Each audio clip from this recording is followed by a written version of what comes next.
so appreciative of the clip that you just saw with The Daily Show with Trevor Noah and Jennifer Eberhardt and her book Bias.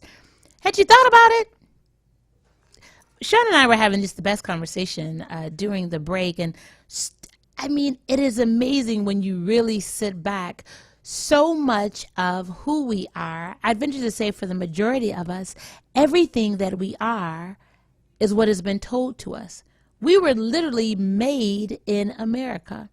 And I was laughing, and you all remember the clip, and I can't show it. I would really love to show it, but it has too many explicit words in it. But you all remember Cat Williams. He talks about when you take the tiger, because literally all of us, it's like we're a bunch of animals, quote unquote, from the jungle in a zoo. So they've created this fake habitat for us. And then for people of color, put you in spaces, defined you, told others who you are, indoctrinated you into believing who you are, perhaps who you aren't, and then want you to excel in what they've given you. So when they tell you to jump to the hoop, that's when you jump to the hoop. When they tell you it's time to eat, this is when you eat. When they tell you what you're supposed to eat, that's what it is. Because the truth of the matter is, as we were discussing, our diet, who we are in America, isn't even what our diet's supposed to be. We're not carnivores. Do you wonder why we have so many diabetes and all these other issues? Because the truth of the matter is, from where we've come, and whether you all can, I don't even care. Don't come talking to me about, because I'm American. Guess what? The nature and the genetics of your makeup came from a space where we were fruits and vegetables and grain, and that was all this meat and all this consumption wasn't a part of our diet. But of course, when you're taken from what you know to be home, you're in a fake habitat. So we don't even know our authentic selves. Maybe that's where I'm going with this. We don't even know our authentic selves. Because everything that we were given and told that is good for us and how we should act and who we should be is based off of the ideology of someone who wants to control us.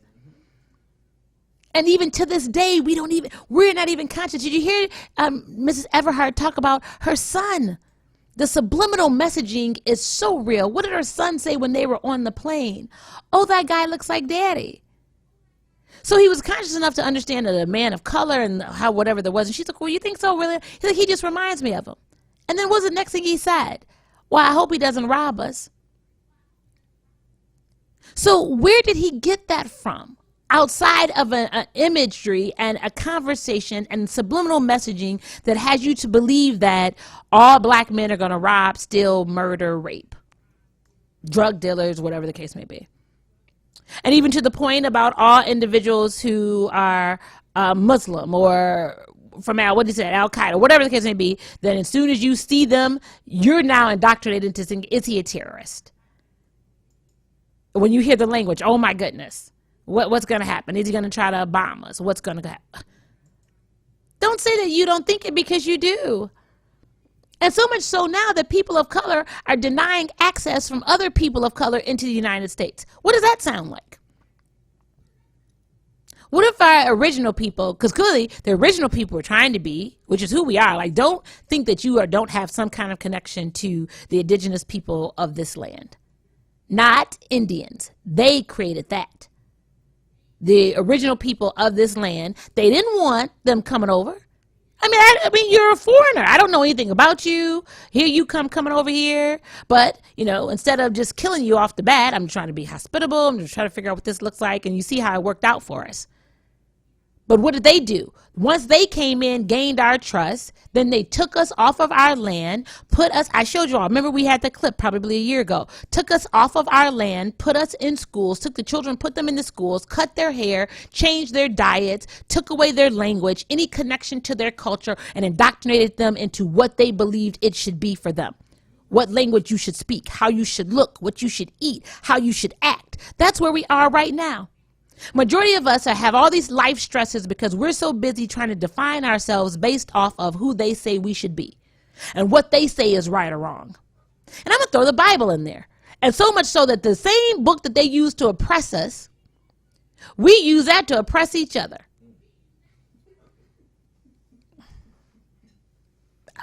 You think about it that way?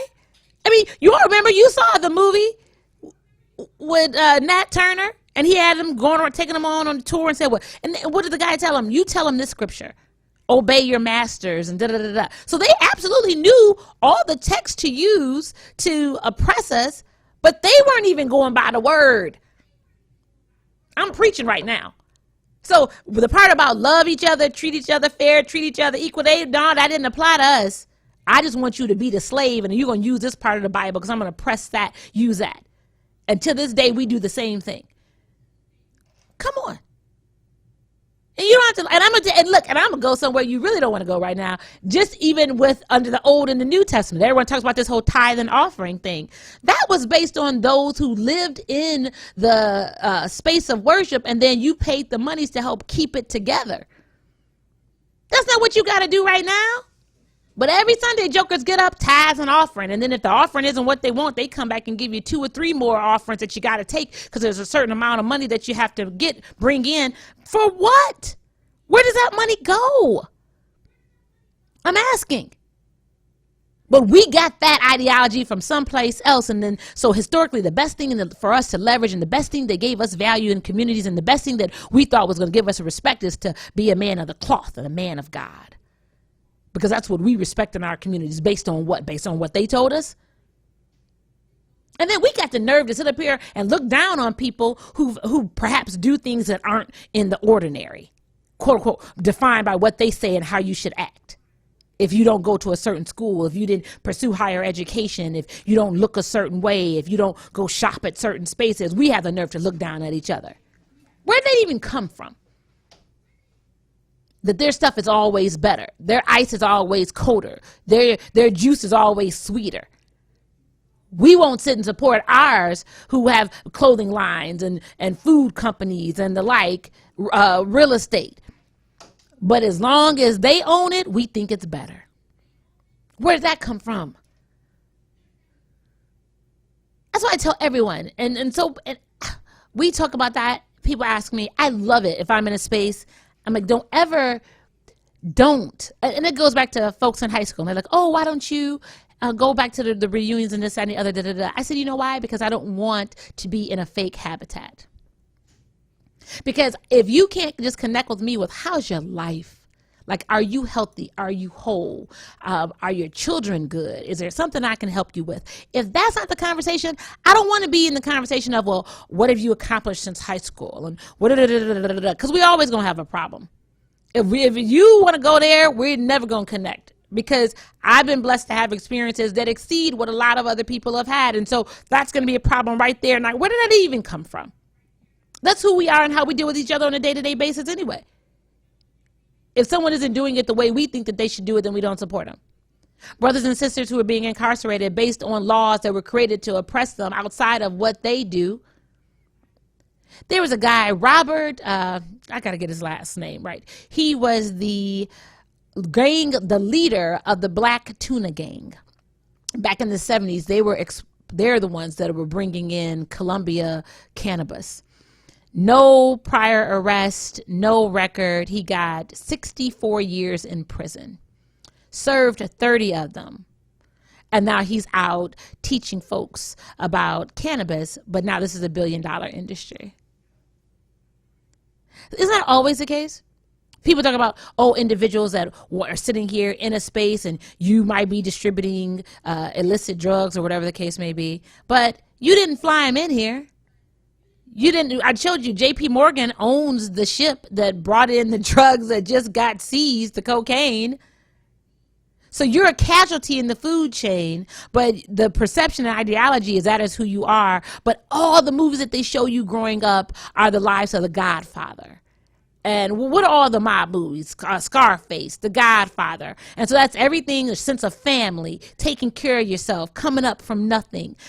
If that is the imagery that you are given of how you're supposed to act and what models you're supposed to emulate, what do you think you're going to do? But it's okay for them. Because the mafia still runs now. You don't hear about anything about them in the racketeering, and for the majority of it's understood. They do what they do. That is a lifestyle. Everybody knows, and they're left alone. But those of us, Oh no. Or they just figure maybe you'll just kill yourselves off because you don't have a value for you because I've taught you not to have a value for you. Isn't that the irony in that when we are succumb to a travesty with policing in our communities, we'll be the first to want to go in uproar, and we want to protest, and we want to put balloons, and, as we should, because that's a life that's lost, and that should not be the case. But then we can shoot and kill each other every day, literally or figuratively, and no one has a problem with it. Our mouths kill people. What we say ill on people, lack of support on people. Great amazing morning to Kind Hearts Media and Dominique and Jessica and Andre. We were on a great conference call yesterday. And I can tell I'm very in tune with energy and the like. And so they shared some things with me. And I told them my goal is to make sure you are good and whole. And whatever I can contribute to your life, then make sure that you have balance. Because everyone who is tuned in right now, I just want you to know that I think you're amazing. For the simple fact that you care enough to be a part of this conversation today, for the simple fact that if this is something that I can give you that allows you to think a little bit differently about things and do something that will help make it better for you and those around you and those that you love, because that is the true purpose of why I'm here. Because I was told all that growing up, you go to a great school, you get the education, it's about the money, you amass this, and that's what I did. Committed to family up till 40 years old, and then you realize, well, what else is there? It's about life. It's about connection. It's about family. It's about children. Yeah, the money and all that stuff, that's fine. But what's the impact? And so I want something different for us. That's a space. I want us to really know what we're in because we're in it. It's not about them. You expect them and this government and this law to be oppressive to you because they never saw you and valued you as a human being. Those laws are still on the books. And the truth of the matter is that's how we treat each other right now. We don't value each other as human beings. We don't meet each other where we are. We're so busy trying to one-up each other and prove you that you're wrong instead of working with you on what's right. There are brilliant people in this campaign in Baltimore. And I told them, I was like, look, I told my candidate, I was like, look, I know it's going to be pushback because I'm an outsider. It never fails. They look at you as an outsider. How can you bring someone in who's not from here, didn't grow up with us, doesn't know this struggle? Well, a lot of dynamics of Baltimore are just like Detroit. Be very clear about it. But I told them my job is to help you do what you do best, to extract what you know of this community that you love so much and so have such a commitment to shape those ideologies into programs and into formats and into platforms that then disseminate a word that's going to give a resource and a viable option to change the lives of those individuals that are hindered and are suffering from PTSD, and which is the majority of the city, not the well-to-dos. Not because I think that I know so much, I just know what I know. And so at the end of the day, I get more pushback from wording and what they think it should be versus being open to what I'm suggesting. We do that to each other. That's what it's about. We spend more time trying to fight and prove each other wrong based on what we don't know. And it got so bad, and it was to a point that I just said, well, guess what? I was just asked to come here. That's all I'm saying. I was asked. Now, if you all have never run a conversation, you've never run a campaign, and you've definitely never won one. So if you've never run, R-U-N, and you've never won, W-O-N, I'm not saying you don't have an opinion, but you probably need to back up off me. Because there's a theory to this thing. There's a science to this thing. But that's who we are. We'll fight more. Now let somebody else come up in there that doesn't look like us. You won't question anything that they say. Because you were taught that way. That's no different than El Chapo. So everyone thinks that El Chapo is the bad guy. You know how El Chapo was raised? So like so many of us coming from urban and inner cities and even rural America. I'm not leaving you all out because you're in the same boat. It's about socioeconomic class. It's not about skin color. They created that ideology so that we would be different and believe that one is better than the other, or that one is taking something away. That's why you have a problem with the immigrants that are coming in now, because the perception is if they come in, then they're going to take what you have. But the truth is, for people of color, that this America wasn't built to give you anything. You were supposed to continuously be the slave. Right now, today, you're still supposed to be the slave. Still. Now, you might be dressed up in clothing and you might have the freedoms to go where you want and spend money and travel, but the ideology is that you're still the slave. And so then we sit and say, well, oh, they shouldn't come in because now we're better than them. And they're fleeing oppression and they want a better life, but we're better than them. But the truth of the matter is we don't even know how to make this life better for us. How's that? So what, you think they're going to come in and maximize the American dream? But it's your fault that you haven't maximized the American dream. We give those examples. How many of those families have come over and there might be 2 or 3 households in a and 2 or 3 families in a household. It might be a 3-bedroom house and whatever, but they're going to figure out and they're going to make it work. And we're going to get together and we're going to raise the children and we're going to sacrifice and we're going to get money and we're going to take that money and send some home and we're going to make this work for us. We won't live in the same house with another family member. We won't live next door to some we won't live on the same block because everybody wants their own now. I can't be the boss of this. Where'd that come from? Who taught us that? That's the thing I want you to think about. So now we're sitting here talking about El Chapo is so bad. Man, bye. I'm going to have a picture today on social media. And Great Morning Rock, thank you so much. He has done some digital work for me. That's why if you all follow me on social media, you saw me with my squad. He imposed my face in with the squad yesterday, so it looked like I was at the press release. And then he imposed me in an image of them being interviewed by Gail, like I was sitting there with them too. So I can't wait to see what we're going to come up with today with El Chapo, because I stand with El Chapo. El Chapo was by any means necessary, and he was doing what he needed to do to better his situation, which is how can then we hold him accountable for what he's done when all the atrocities that have been put on people across this world by what America's policies and governance have done in the efforts of taking their resources. That's what the Confession of an Economic Hitman is. You all remember that? So I'm going to identify your resources. I'm going to go over there and put my infrastructure over on you. I'm going to bring in American businesses and put you into 20 and 30 and 40 and 50-year stranglehold deals to pull your resources out and say that I'm going to give you something. I'm going to elevate you, but in essence, I'm controlling you. That's what we do across this world. But that's in the efforts of progress, right? And having allies and bringing everyone up to par, because to whom much is given, what is required. That's a great conversation, but it's all about control. And we want what you have, and we're going to figure out a way to get it. And so ultimately, they couldn't control El Chapo, or he got too big, and so they figured, I'm going to get you because I really want your money. But we're not going after the Sacklers here who created Oxycontin. If Sean says we're ready and we got the clip, we're going to go to it. Sean, we ready? Okay, we got the clip. This is drug lord El Chapo sentenced to life plus 30 years. It's only about 5 minutes. It's the source is CBS News. Convicted drug king Juan El Chapo Guzman spoke in court about corruption and injustice as he was sentenced in federal court in New York. This was CBS News correspondent Jerika Duncan, and this is the latest. She is standing by outside the courtroom. So, Jerika, tell us how it all played out. I think everyone was sort of shocked. You could not hear anything. Everyone was silent when El Chapo decided to give those statements.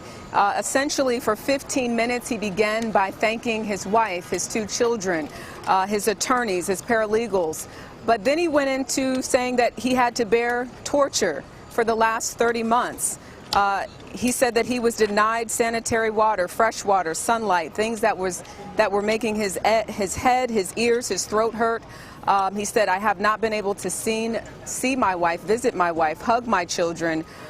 He said this was the most inhumane conditions I've ever experienced. But then he sort of took a turn, as Ricky said, and scolded the judge and said that you did nothing to question the juror. You didn't want to bring the juror back because what you did allege, the actions of the jury were not important because this was a lot of evidence against me. This is in reference to the Vice report that said 5 jurors did not follow the instructions of the judge and were looking at media reports. That's not allowed when you are covering and on a jury for a trial. So El Chapo's arguing that he didn't get a fair trial. He said there was no justice here. And again, ending his comments, Ricky, you said that they denied me of a fair trial. The U.S. is no better than any other country that you don't respect. This is no surprise, though. We spoke to Jeffrey Lichtman. This is one of the attorneys for El Chapo, and he basically said that he believed that there were some issues with that jury, and that as soon as this sentencing was over, that they would file a motion to appeal, because he believes that his client did not get a fair trial despite all of the evidence. We also know that the prosecution is planning to go after nearly $13 billion that they believe El Chapo made during this time that he was a drug lord. I want to go quickly to a bite from Jeffrey Lichtman from that interview yesterday.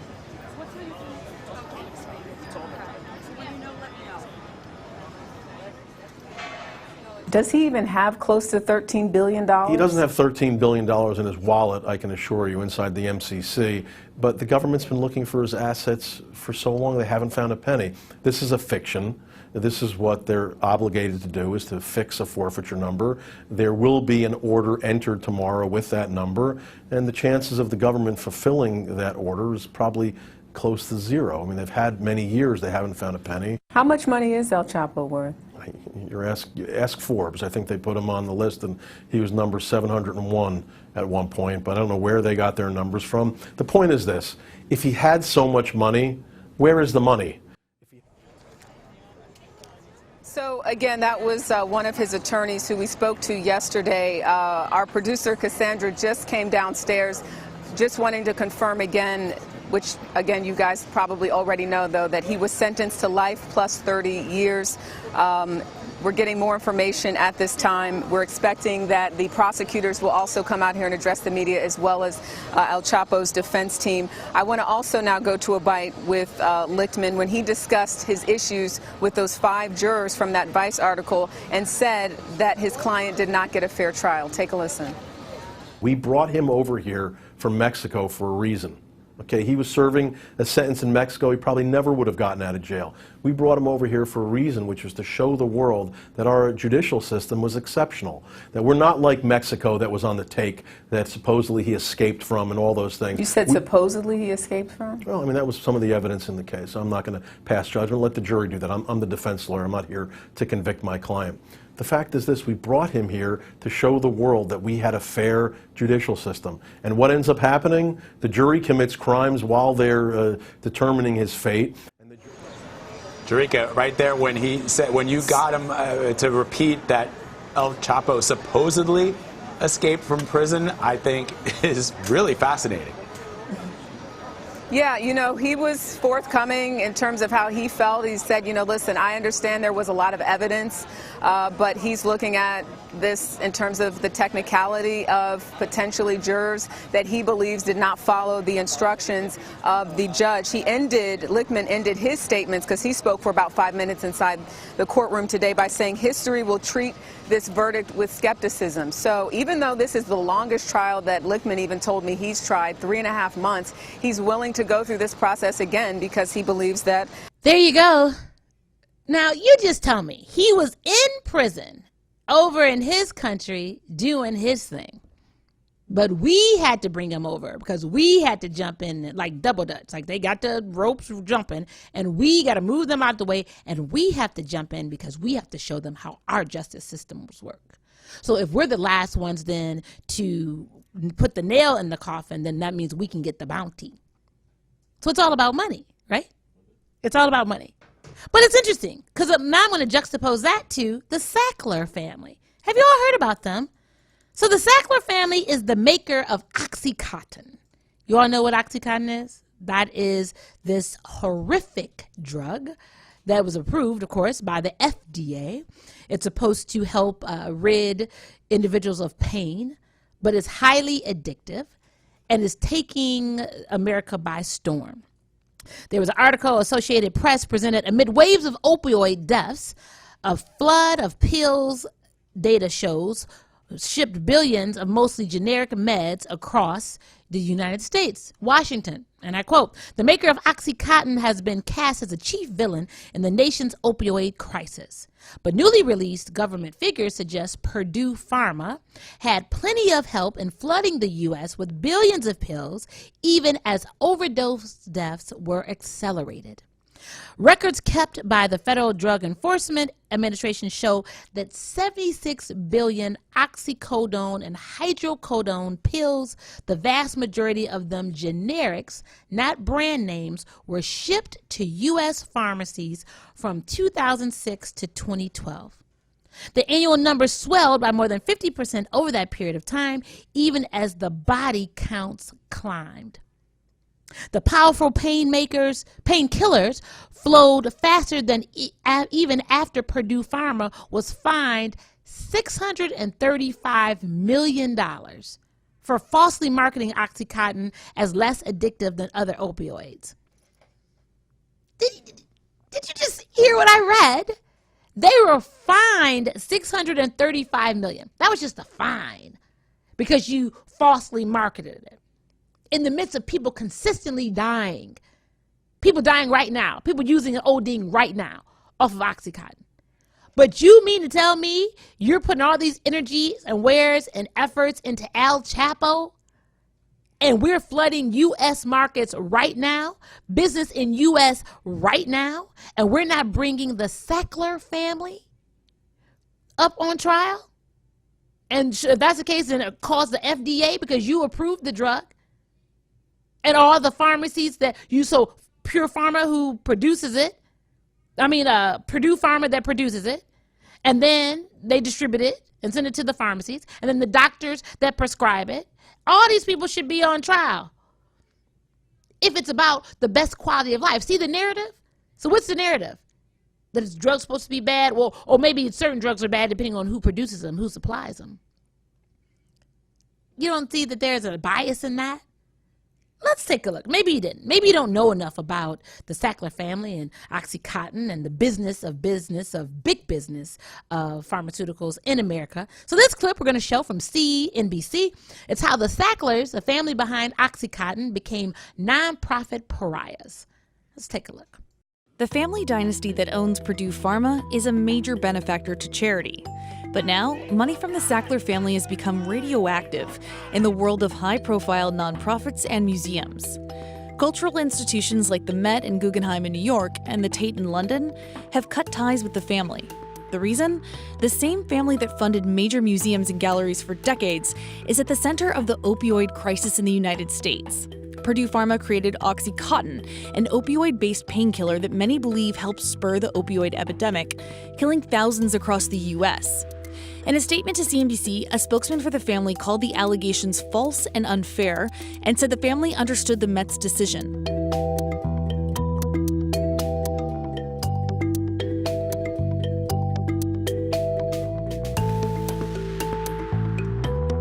Here's how Sackler money became radioactive.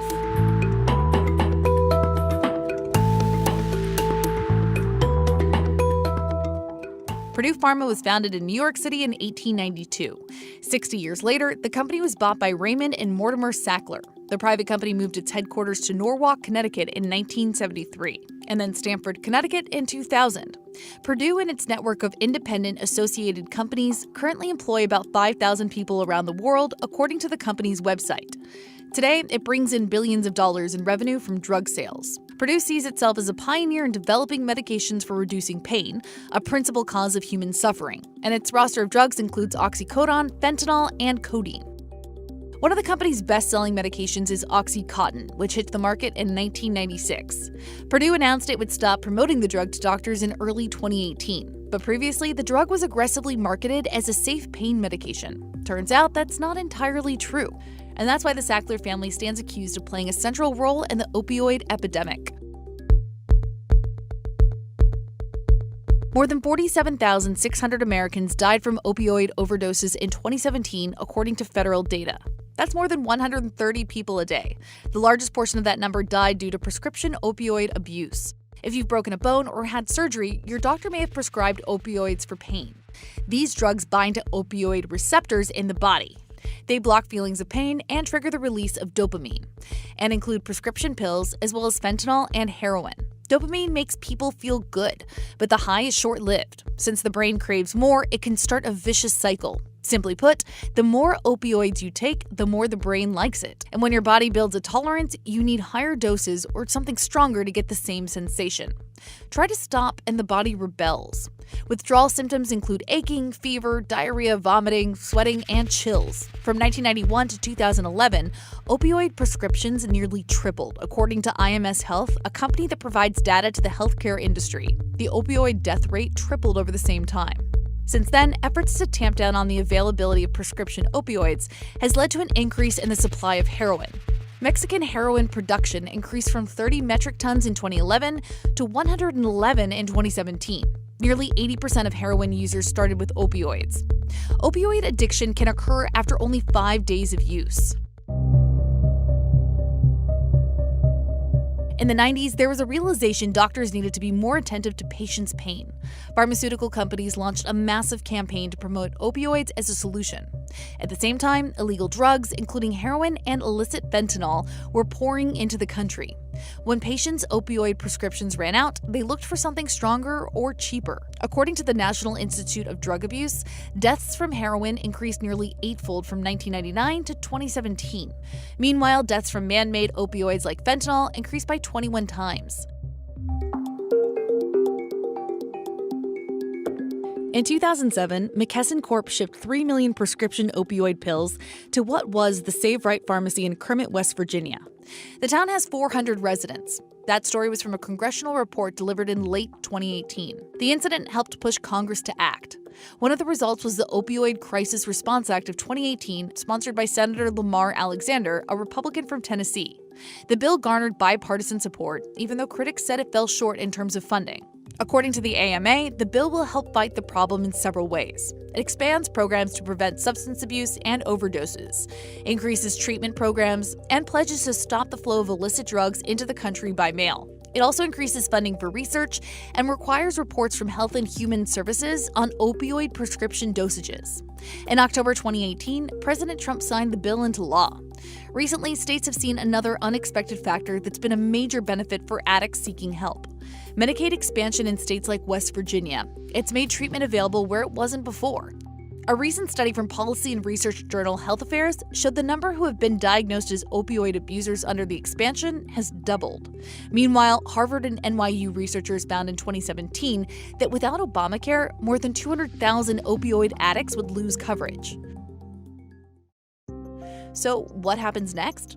In April 2019, 60 people in 5 states were indicted, including a number of doctors and pharmacists. They were charged with the illegal prescribing of more than 32 million pain pills. Those involved were based in West Virginia, Ohio, Tennessee, Alabama, and Kentucky. There was even a dentist charged with unnecessarily pulling people's teeth. He gave them opioids to deal with the pain. Meanwhile, Purdue continues to fight a growing number of lawsuits in American courts. In 2007, the company pleaded guilty to federal charges of misleading doctors, regulators, and patients about OxyContin's risks. Purdue paid more than $600 million in penalties. In early 2019, the company settled with Oklahoma for $270 million. The agreement was to settle allegations the company helped spur the opioid crisis. Purdue denied any wrongdoing and announced the settlement on its website in March. The release stated, Purdue Pharma announces landmark agreement with Oklahoma to advance the treatment of addiction. Purdue also announced in March the FDA was fast-tracking its own nalmefene hydrochloride injections. The injections are for the emergency treatment of opioid overdoses. The company will not profit from HCI, according to the release. Purdue also faces lawsuits in a number of other states, including Illinois. And lawsuits have been filed against the Sacklers themselves. Attorneys general in New York, Massachusetts, Connecticut, Rhode Island, and Utah have all filed suit against family members. In March, more than 500 cities, counties, and Native American tribes filed suit in the Southern District of New York. Still, Purdue continues to deny any role in the crisis. A company spokesperson told CNBC the charges are baseless and inconsistent with the factual record.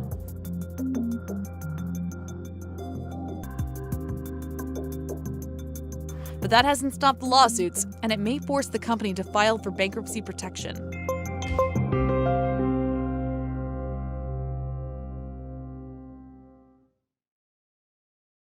But the sad part about it is, did you get it?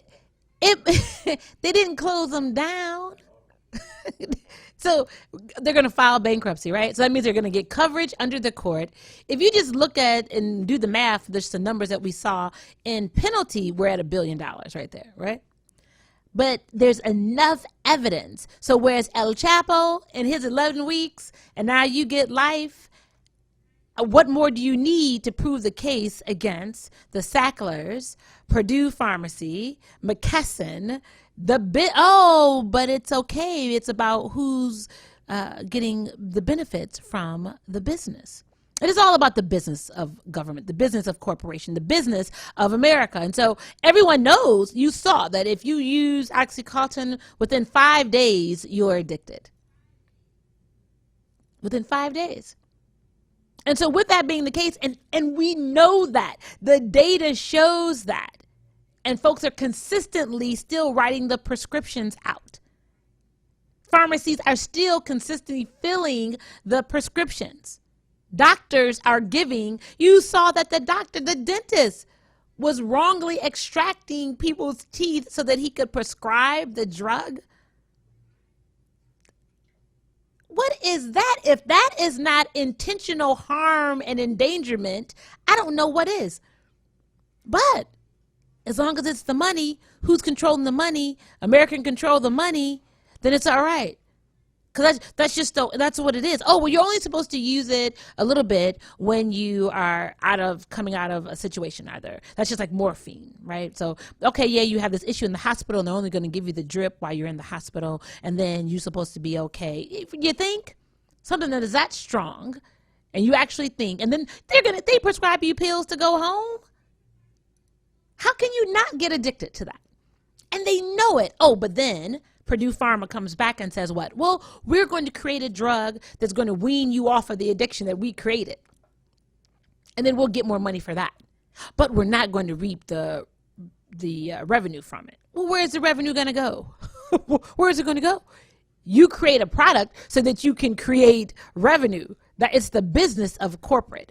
So I am going to feed you the problem, create the addiction, and then I'm going to give you, if you want it, because not everyone's going to want it because they're already hooked. But I'm going to say that I did it. And we know it. But they haven't gone to trial yet. El Chapo went 11 weeks. He's done, locked up, and is about to go away for life.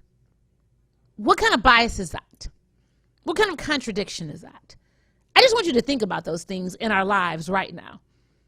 What's that whole adage? They say, do as I say and not as I do. Have you noticed that? So it's okay that in America, you can do what you want to do, depending on who it is, say what you want to say, depending on who it is, not have any recourse against either one of those things, depending on who it is, because it's America. That's the privilege of America. And I'm just asking us today, as we go through these things in our lives, as we're having these experiences, as you're all about to engage in the rest of your day, as you interact with people, I just want you to think. Think about everything that's happening around you. Think about what you watch on those other news channels. Think about the same information that they're giving you, and it's perpetuated every hour upon every hour. And you know, they say that if you hear something so many times, that you'll start to believe it. And do you even question what you're told? Or maybe it just depends on who says it. So they say if MSNBC, that's a credible source of news. So when they say it or CNN says it, then you don't question it. Or if you read it in Bloomberg or Reuters or the Wall Street Journal, then you don't question it. But they tell you that it's bad news, it's gossip if it's in the New York Post. That New York Times is more credible. LA Times is more credible. Do you all get it? Again, that's the perception of how you're supposed to look at the information that you're given versus just saying, you know what, I'm going to read it for what it is. I'm going to understand the narrative and the perspective from the entity, the source in which it has come from, how it positions, and then what the impact is going to be on my life. Because at the end of all of this, we have to understand how it impacts us. And the truth of the matter is how we impact each other. Because it is the life and death of us, literally and figuratively. So that's where we are today. I hope that I've given you some things to think about. I mean, I'm appalled. Don't you feel like you're in the Matrix?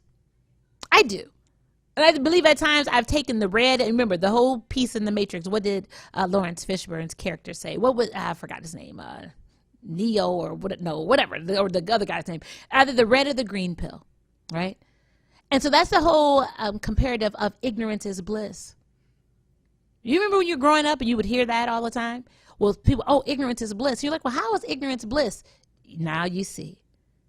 Because if you're not awakened, if you're not enlightened, then you don't have anything to compare it to. So you don't question things because everything that is given to you, everything that is told to you, you believe it to be fact. And there's no part about your being that has you to question what you're given to, and then the person that, and the entity that gives it to you. Do you think that all the books that were created that are given in schools, and specifically, there's certain books that are banned off of lists now? Even in prisons, there are certain books that the prisoners can't read. Because I don't want to give you any ideas that you have rights that might incite you to think and question and do some things differently. Because in this space, yet again, I tell you what to do. It's no different than how we live our lives every day and how we're governed every day. They just give it to you and you're supposed to accept it. And then we take that energy and we bring it into our households. And specifically in our families. And so heaven forbid someone comes up with an idea and something that you didn't think of.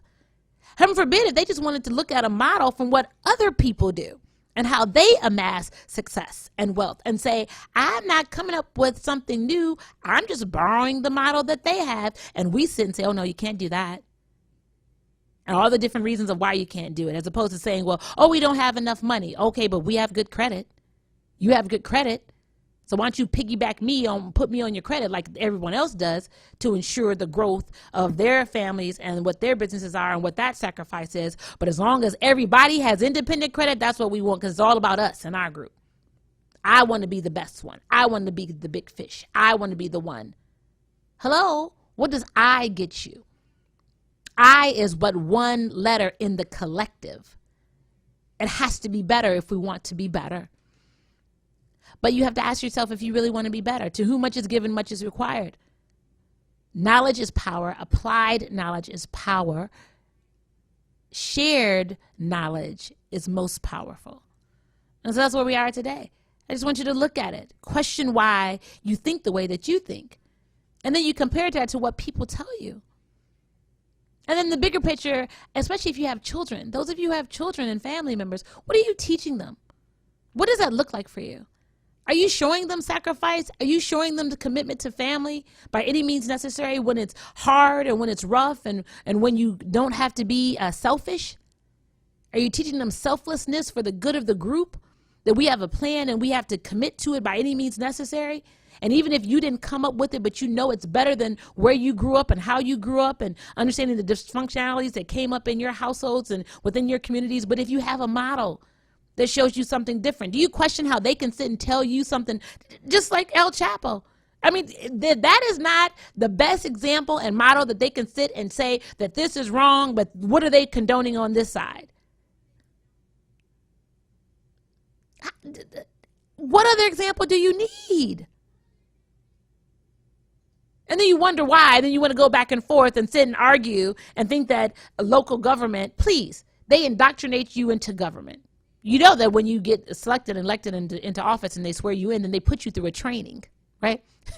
So they train you on what you're supposed to do as a city council person. You're trained on when you go to state rep and the Senate and the Congress. You're trained on what it is. And so they indoctrinate you into having a mindset of what you're supposed to believe, of how you can do things, how you can't do things, what are the parliamentary procedures and what it looks like. I implore a majority of us, we don't even understand what the roles are that we're trying to seek. How many of you have read the charter where you are, if you are in political space? How many of you, if you're in corporate America, have read your corporate rules, your corporate manual, how things are governed? How many of you, if you're in a space where you have the option of buying stock and you know how you can maximize your income and the profit sharing opportunities in that space to create wealth for you? Because your salary is but your salary, but you are making and creating a wealth line for the corporations and the entities that you work for. How many of you that you are working on the line in the plant and you have stock in the company?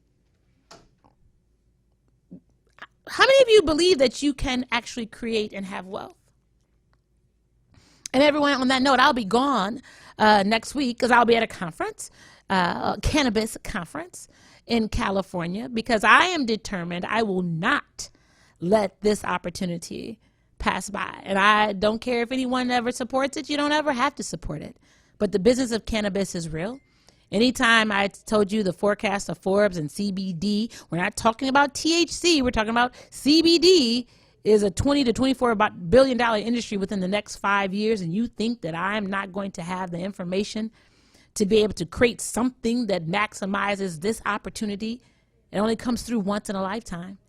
Because in a minute, it's saturated. In a big pharma, big business, just like they're coming in, that you just saw with Purdue Pharma and OxyContin and the like, all of them are now transferring over into the cannabis hemp space as well. So they're going to push you out. I just want you to realize that you have to seize opportunities and you have to seize moments, however it's presented to you. And you have to understand why they tell you that you can't, especially when they turn around and do the same thing. That's the whole bias yet again, because they believe that you're just going to believe what they say. You're not going to question what they say because we're not taught to question. We're just taught to do what they say. And so today I just want us to be a little more. I want us to think out. I want us to think, not just regurgitate information. I want us, again, I'm going to recall the definition of bias: prejudice in favor of or against one thing, person, or group compared with another. I believe that we are most biased against each other.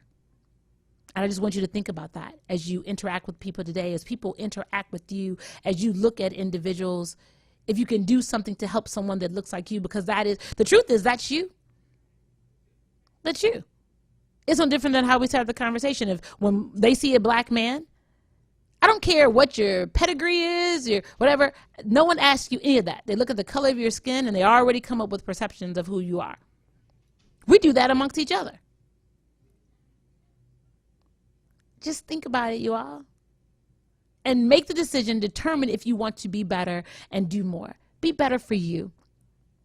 Understand what it is and be committed to creating an opportunity and a space and a conversation where we can just at least talk about it. You can think about it, you can talk about it in the truth for what it is, and then we can identify resources that, if you so choose to use, can be viable solutions for you. And I believe that is what our time is. I appreciate the time that you've given me today. I appreciate the opportunity. I don't take it for granted. And so our time is up. I'll miss you. I'll be gone for a week.